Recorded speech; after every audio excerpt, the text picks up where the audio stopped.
दोस्तों पाण हींअर मौजूद आहियूं पंहिंजे ई शॉप ते। ॾिसो पिया पाण मज़दूर माण्हू आहियूं ऐं ग़रीबी तबिके सां तालुक़ु रखूं था। हिकिड़ो पैगम्बरी पेशो आहे दर्ज़ी, पंहिंजे इज़त वारो पोरियो आहे, उनखे अलाह जे हुकुम सां कयूं पिया ऐं तव्हां दोस्तनि जे तावन ऐं सहकार सां रब साईं कामयाब बि कंदो। हिन वक़्तु असांजो दोस्त तमामु होनहार दोस्त आहे, सियासी सोशल एक्टिविस्ट आहे ऐं हमेशह जाखोड़ी किरदारु रहियो आहे। हिकिड़ो माना नयूं फैसिलिटियूं नयूं शयूं सोशल मीडिया ते अपलोड कंदो आहे ऐं हिन वक़्तु ई असां वटि कपिड़ा खणी आयो आहे। अचो त वधीक हिन सां ॻाल्हि ॿोल कयूं त हिन जो छा चवणु आहे।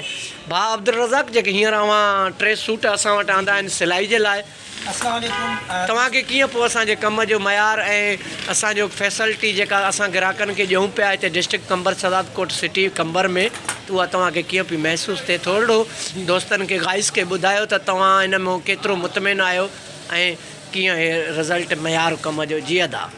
सभ खां पहिरियां दोस्तो, जीअं त उस्ताद ख़ालिद हुसैन मारफानी तव्हांखे ॿुधायो त जीअं सो 2-3 साऊं खणी आयो आहियां उस्ताद ख़ालिद ते ऐं हिकु बहितरीनु सिलाई जो मर्कज़ आहे।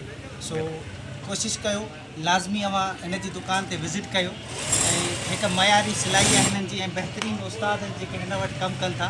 सो हिन जो इनशाअल्लाह अव्हांखे कमु वणंदो, ज़रूरु विज़िट कयो। हुन सां गॾोगॾु सोशल एक्टिविटीज़ बि आहे, सोशल मीडिया ते बि एक्टिव रहंदो आहे ऐं जेके बि ख़बरूं वग़ैरह आहिनि BTV न्यूज़ छा हले थो इन चैनल जे हिसाब सां हू पंहिंजे चैनल ते चाढ़ींदो कंदो आहे। हिनखे ज़रूरु फॉलो बि कयो ऐं न्यूज़ वग़ैरह। वॾी महिरबानी उस्ताद, कुर्बान हाफ़िज़।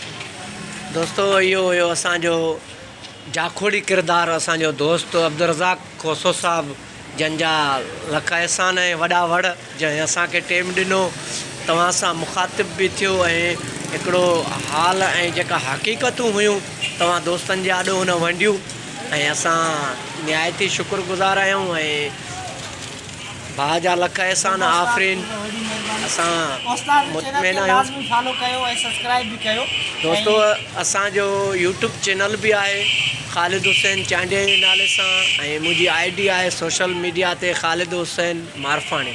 उन जा फ्रेंड्स पूरा आहिनि, बाक़ी फॉलोवर सिस्टम उन में खुलियल आहे, जेतिरो थी सघे फॉलो कंदा आहे। हर मसइले खां तव्हांखे आगाही ॾींदा रहंदा आहियूं ऐं बवक़्तनि जेको कंबर डिस्ट्रिक्ट में माहौल जुड़ंदो आहे उन सां कंसर्ट हूंदा आहियूं। हर शइ खां पंहिंजे दोस्तनि खे आगाही ॾींदा ईंदा आहियूं त छा हले चले पियो डिस्ट्रिक्ट में ऐं BTV न्यूज़ में कमु बि कंदा आहियूं। BTV न्यूज़ जा कंबर डिस्ट्रिक्ट जा नुमाइंदा बि आहियूं। उमेद त दोस्तो साथ सलामत, सिंध सलामत। अस्सलाम वालेकुम।